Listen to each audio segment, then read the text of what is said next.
Wilfried Léandre Oungbedji, bonjour. Bonjour. Une élection présidentielle sans candidat de l'opposition, c'est une démocratie sous tutelle, dit la presse ouest-africaine depuis 2 jours. Qu'est-ce que vous répondez? Toute élection dans tout pays obéit à des règles. Et chez nous, le parti d'opposition qui a satisfait aux conditions prévues par la loi est qualifié pour y prendre part. Et logiquement, celui qui n'y a pas satisfait ne l'est pas. Donc, c'est exagéré que de dire que l'élection présidentielle à venir se déroulerait sans parti d'opposition. À l'origine de l'exclusion du candidat du parti Les Démocrates, il y a un défaut de parrainage. Mais en fait, tout ça a été provoqué par un changement de loi électorale. En mars 2024, vous avez haussé la barre des parrainages d'élus nécessaires pour être candidat à une présidentielle. Elle est passée de 16 à 28 parrains et beaucoup d'observateurs disent que c'était précisément pour piéger le parti Les Démocrates.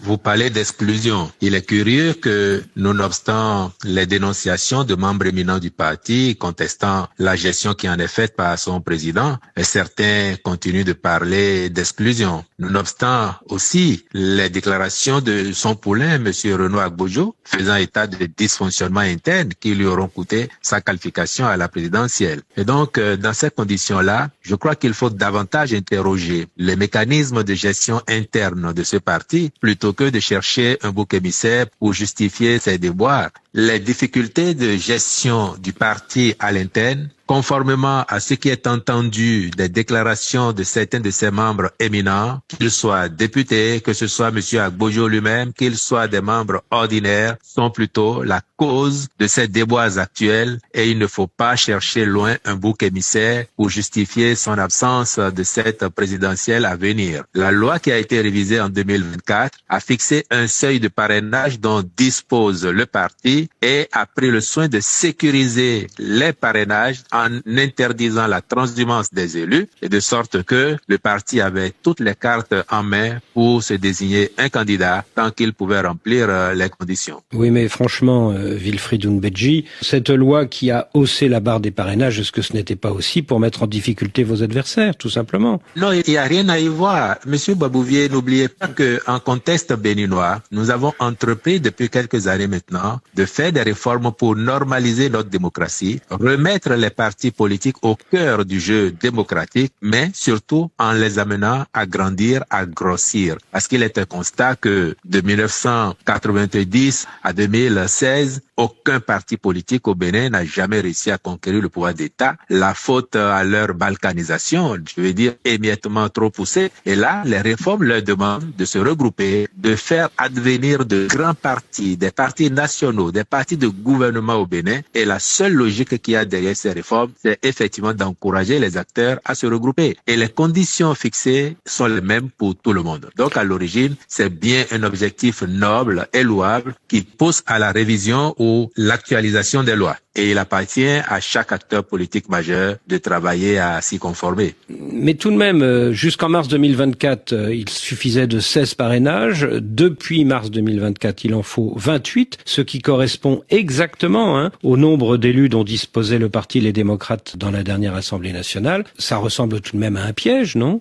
Il n'y a pas de piège parce que la majorité qui a fait la relecture de cette loi en la présence constante de la minorité, donc des députés LD, aurait pu prévoir également un seuil plus important. Et pourtant, elle a tenu compte du nombre de parrains dont disposait et dont dispose le parti LD pour corriger la loi. De sorte que si on avait fait beaucoup plus, on nous aurait dit dès l'origine, ça c'est pour exclure tel et tel. Alors, quoi qu'il en soit, à partir du moment où le nombre de parrainages nécessaires correspondait exactement au nombre d'élus du parti Les Démocrates, le parti LD, il suffisait de la défection d'un seul de ces élus pour que le candidat LD soit exclu. Ce député, c'est le député Michel Sodjinou. Il a donc fait défection. Qu'est-ce que vous lui dites aujourd'hui? Bravo, monsieur le député, c'est un joli coup? Non, nous n'avons aucun jugement de valeur par rapport au comportement d'un député qui appartient à un parti qui n'est surtout pas un parti qui soutient la majorité présidentielle. Je crois qu'il faut encore une fois interroger la gouvernance de ce parti. S'il sait qu'il a le nombre juste de parrains,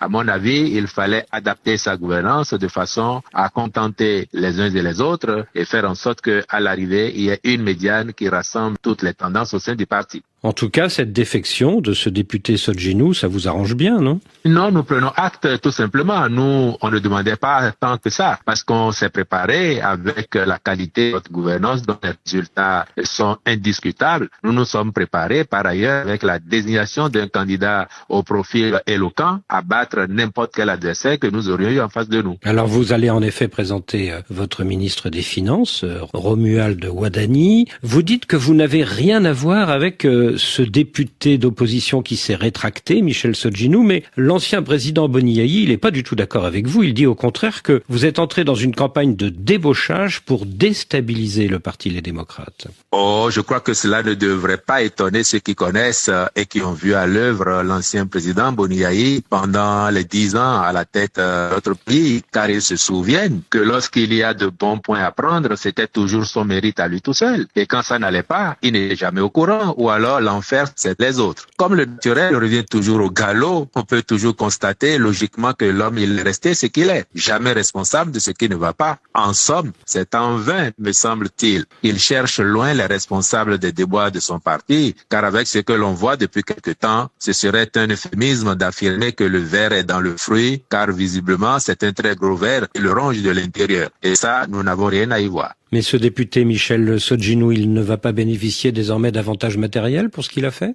Ah bon? Et de la part de qui? C'est ce que laisse entendre en tout cas l'ancien président Boni Yayi. Il doit s'y connaître, lui. Nous ne connaissons pas ces pratiques-là. C'est-à-dire qu'il n'y a rien à voir entre la majorité au pouvoir et le député qui a fait défection dans l'opposition. Absolument rien. Encore une fois, Monsieur Boisbouvier, si vous entendez ce député, mais pas que lui, vous avez entendu Éric Oundété, vous l'avez lu Éric Oundété, vous avez entendu d'autres cadres du parti, vous avez même entendu Monsieur Agbodjo qui avait été désigné par le parti pour le représenter. Tous évoquent des problèmes à l'intérieur. Et donc, qu'est-ce que nous on a y voir? C'est quand même pas nous qui sommes à la manette pour gérer le parti Les Démocrates. Il faut interroger la qualité de la gouvernance de ceux qui sont à la tête de ce parti. Patrice Talon ne veut plus d'opposition au Bénin, dit son prédécesseur Boni Yayi. Est-ce qu'il n'a pas un petit peu raison?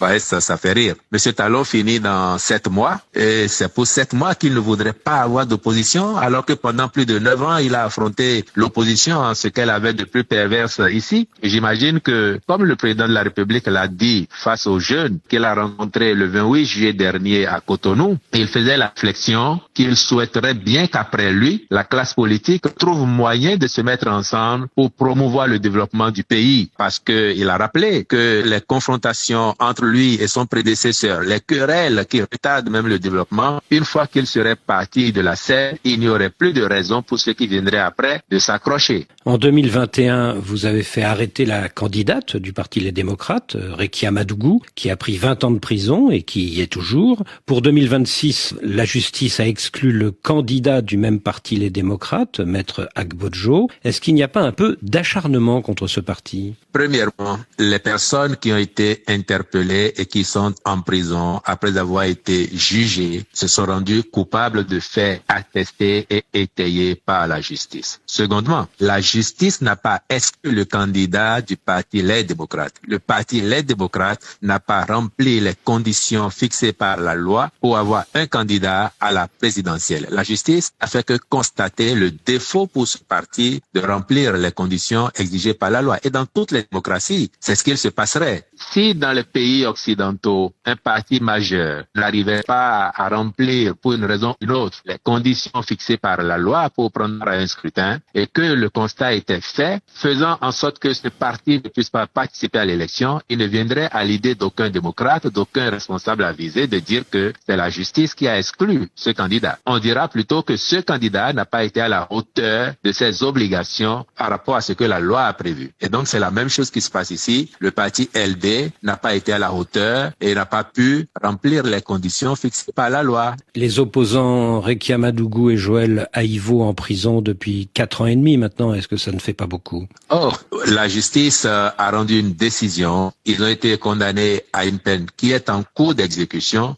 Il n'y a pas à considérer que 4 ans et demi, c'est beaucoup. De toutes les façons, le temps passé déjà en prison vient en déduction de la peine et le reste tiendra compte de cela. Et il m'a semblé que ce soit en France, que ce soit aux États-Unis ou ailleurs, il est aussi arrivé des cas de condamnation d'acteurs politiques et qui ont des peines qu'ils devront exécuter. Pour trouver une solution à la candidature Gbodjo, l'ancien président Boni Yayi est allé voir le président Patrice Talon il y a une semaine au Palais à Cotonou. Il a cru que cela permettrait de trouver une issue, mais le pouvoir n'a pas bougé. Il n'y aura pas de candidat les démocrates en avril prochain. Est-ce à dire qu'il n'y a plus de dialogue politique possible au Bénin? Mais cela devrait vous paraître curieux qu'un chef de parti qui plus est d'opposition aille demander au président de la République de l'aider à trouver une solution à un problème interne. Ça n'est pas de la compétence du chef de l'État. Je n'ai pas été dans la réunion, mais je n'aurais pas été surpris de l'entendre dire à son interlocuteur que cela ne relevait pas de ses compétences. Boni Yayi n'est pas un homme politique comme un autre, c'est un ancien président. Oui, mais vous voyez bien le mélange des genres entre l'ancien président et le chef de parti, lequel se déplace. On apprécie en fonction des sujets à débattre et en l'espèce, il me semble encore une fois que c'était un sujet particulièrement partisan et personnel